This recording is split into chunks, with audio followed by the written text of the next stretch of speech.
Hello everyone and welcome back. Aniya na usab kita ning bag-ong natong episode lain na sad nga task ato karong subaron. Sa screen ninyong makita ang sa sitwasyon nga atong magian kung doon ay diferensya sa computer ilabi na kon makurapid ang BIOS setup. Imong mabasa sa display nga nagkanayon, your computer clock is wrong. Kung sa ubos niini, doon na sa laing message na try again. Kini nagpasabot na something is wrong sa motherboard, maoy hinungdan na dili kakunik ang browser ngadto sa website ug therefore dili ma-view ang mga web pages nga gusto nimong matanaw. By the way, ako si Jimmy Sasinas, internet entrepreneur, founder and business operator of Asinas Computer Services. Ang tema nining atong tutorial karon, how to solve browser cannot connect to the internet.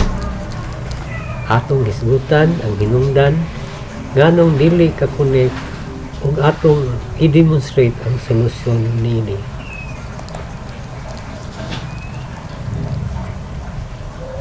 In this case, ang browser dili ka connect sa website o dili maka-view sa mga web pages tungod kay dili sakto ang pitsa o oras na naa niining laptop. Ang mga hinungdan mao kining mosunod. The date was intentionally changed. The internet clock is not updated due to bad CMOS battery. Aron ang laptop makakonect sa website, atong i-update ang pitsa o ang oras nini. To do this, follow the steps. At the rightmost side of the taskbar, i-click ang time and then click change date and time setting. Ano yun na, kinesya.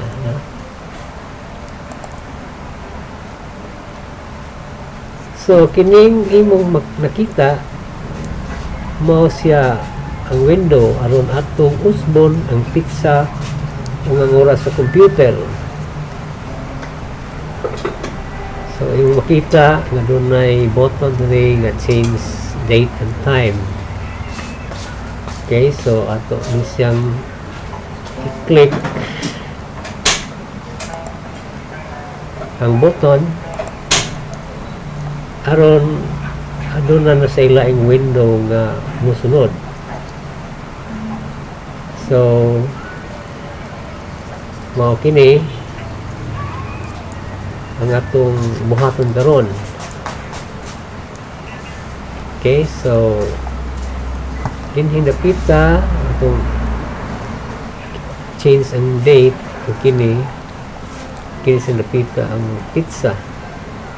And then human na ana i-click nimo ang okay nga button.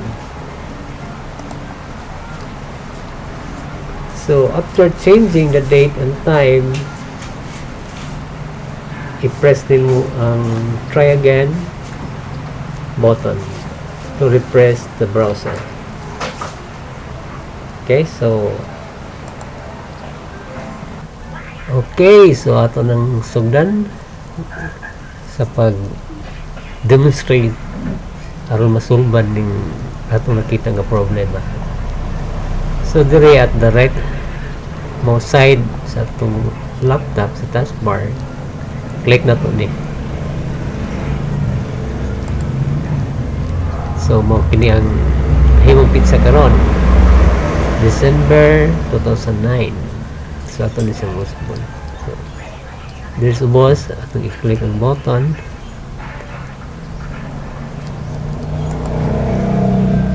So mani karon no.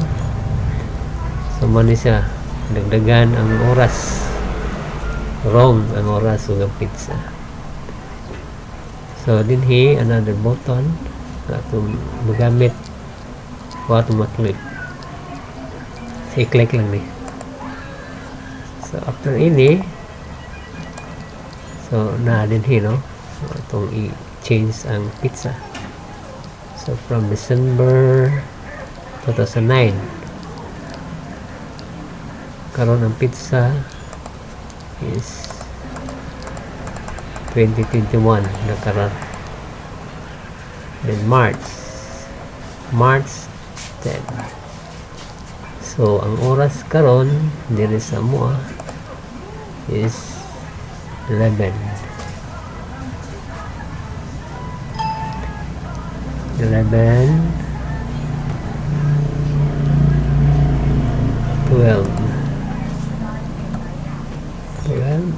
So EM, and then click OK. So nahimo na siyang bago nga pizza ang oras. So after nini, i-click ning mo OK. Okay. So after changing the date, ito lang i-click ang try again button aron ma-refresh ang browser. Okay, itong i-try.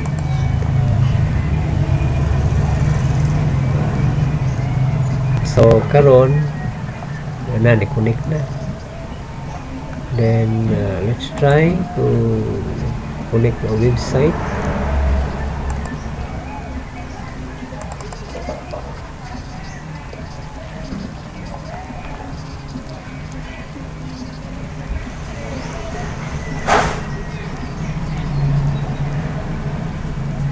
Okay, so mao na ni guys.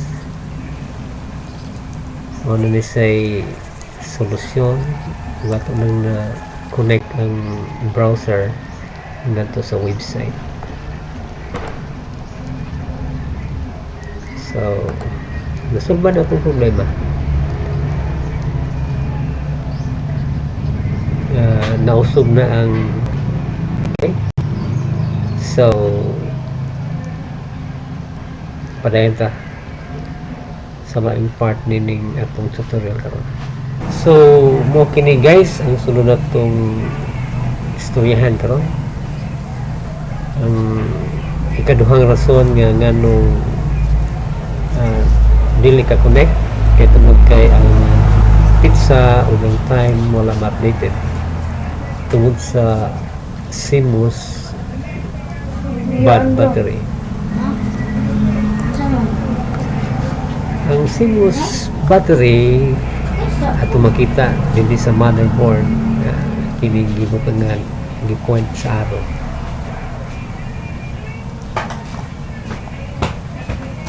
Okay, so kining CMOS part ni sa motherboard nga ana diha ang BIOS configuration, date, time, another information nga gamito sa computer sa iyang pag-perform sa functions. Yeah, kining CMOS battery kinahanglan kaayo. Kining BIOS setup ma-updated pirmi bisan pa ang computer wala gi plug in ang power source. Okay, so ang problema kung bad battery siya kinahanglan ato siya malisdan kay basin na nga ang iyang supply na drain na. So ni atong pag-alisdan o bago aron internal data clock will be updated at all times bisag wala naka-plug in ang power source sa laptop. Okay, so dinhi na lang guys kining tutorial karon naghisgot sa duha ka solusyon nga masulban sa ito. Okay, thank you and good luck.